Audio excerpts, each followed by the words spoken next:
Assalamualaikum warahmatullahi wabarakatuh. Kita bertemu lagi pada mata kuliah Audit Internal sesi ke-10 dengan topik Corporate Governance.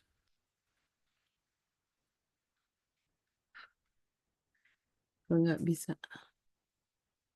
Ya, pengertian corporate governance di sini dan kemudian ada prinsip-prinsipnya, manfaatnya, implementasi, dan masalah-masalah dalam hubungannya dengan teori keagenan. Ya. Yang pertama saya akan menyampaikan di sini corporate governance itu apa sih gitu ya. Sekumpulan hubungan antara pihak manajemen perusahaan, board dan pemegang saham serta pihak lain yang mempunyai kepentingan dengan perusahaan. Biasanya corporate governance juga mensyaratkan adanya struktur perangkat untuk mencapai tujuan dan pengawasan atas kinerja perusahaan.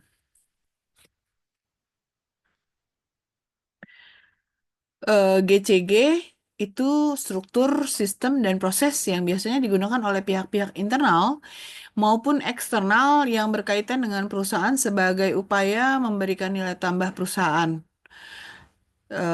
Jadi ketika kita berbicara GCG, biasanya memang yang di awal dulu yang memulai adalah government ya, lebih ke BUMN, perusahaan-perusahaan pemerintah. Tetapi sekarang bahkan perusahaan swasta juga sudah menerapkan GCG dan mementingkan GCG yang baik gitu ya.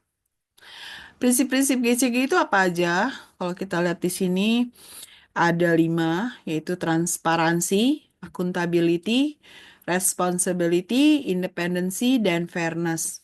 Ya, bisa kita lihat di sini bahwa transparansi itu berarti adalah keterbukaan informasi.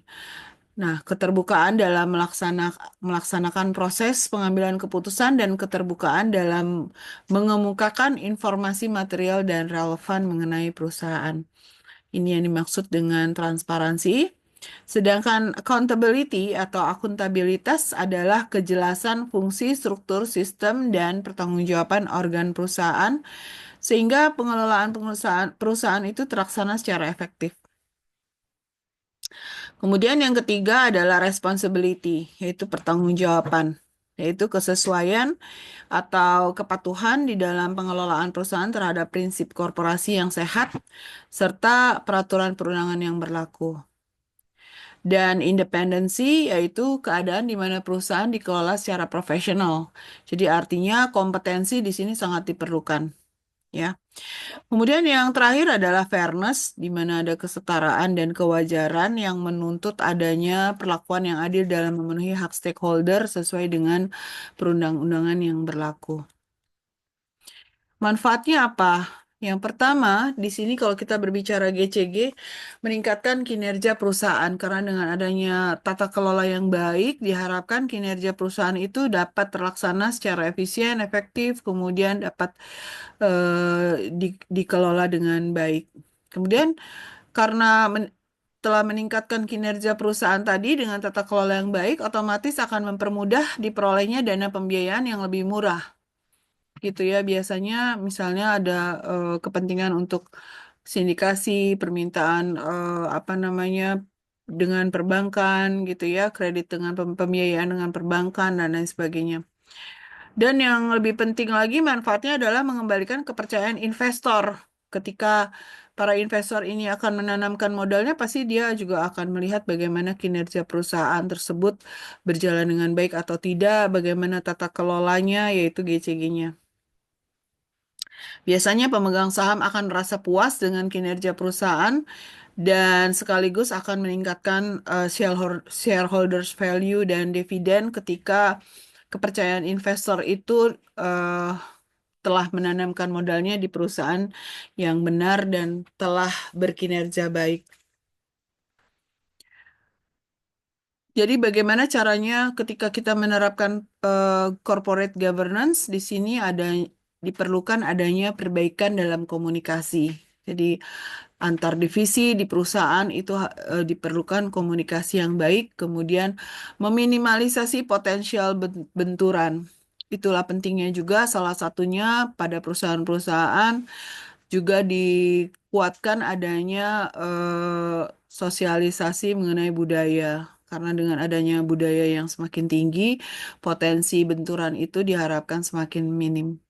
Fokus pada strategi-strategi utama di sini tentunya adalah ketika kita masuk ke dalam sebuah perusahaan, tentunya kita harus paham strategi apa yang memang ingin dicapai oleh perusahaan dan harus sepakat bahwa semua akan berjalan sesuai dengan apa yang ingin dicapai oleh perusahaan. Kemudian manfaat penerapan GCG itu sendiri salah satunya adalah peningkatan dalam produktivitas dan efisiensi. Dikatakan jika tata kelola perusahaan itu sudah ditingkatkan, sudah dikelola dengan baik, maka biasanya produktivitasnya otomatis juga akan meningkat. Kemudian adanya sustainability of benefits ya, kesinambungan manfaat biasanya juga akan tercipta ketika penerapan GCG itu telah diberlakukan dengan baik.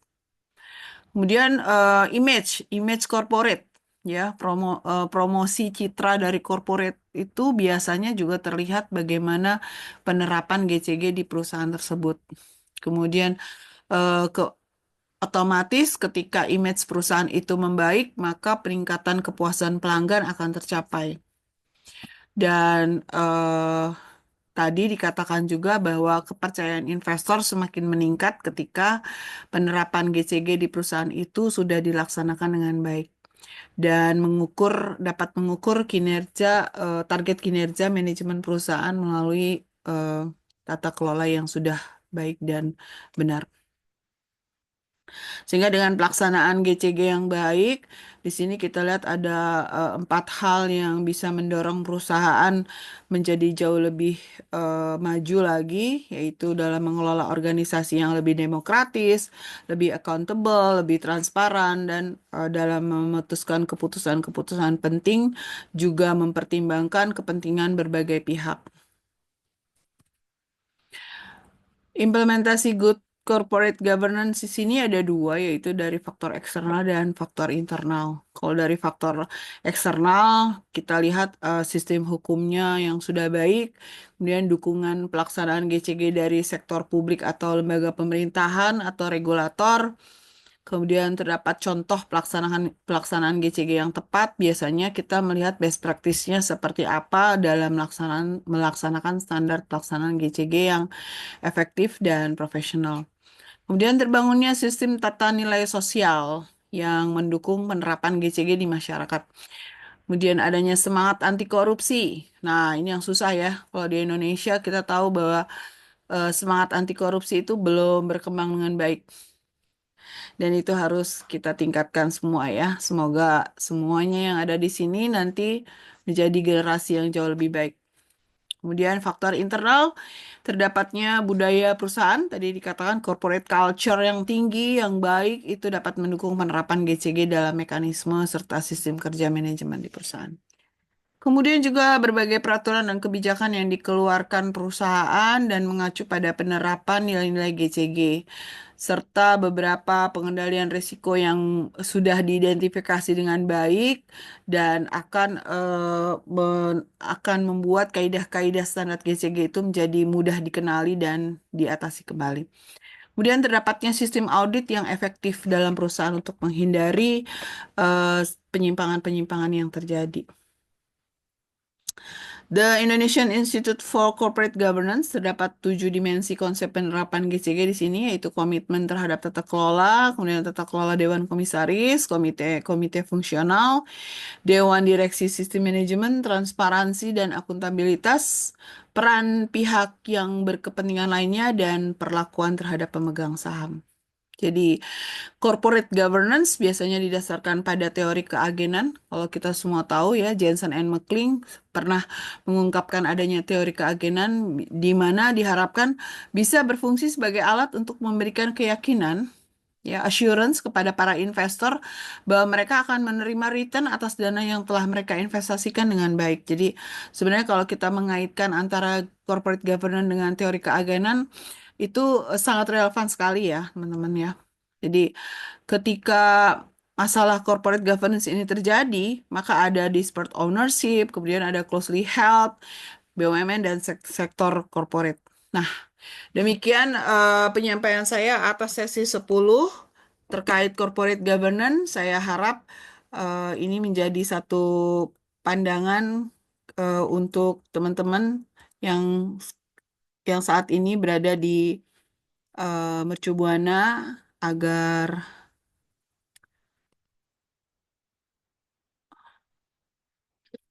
tidak kesulitan lagi di dalam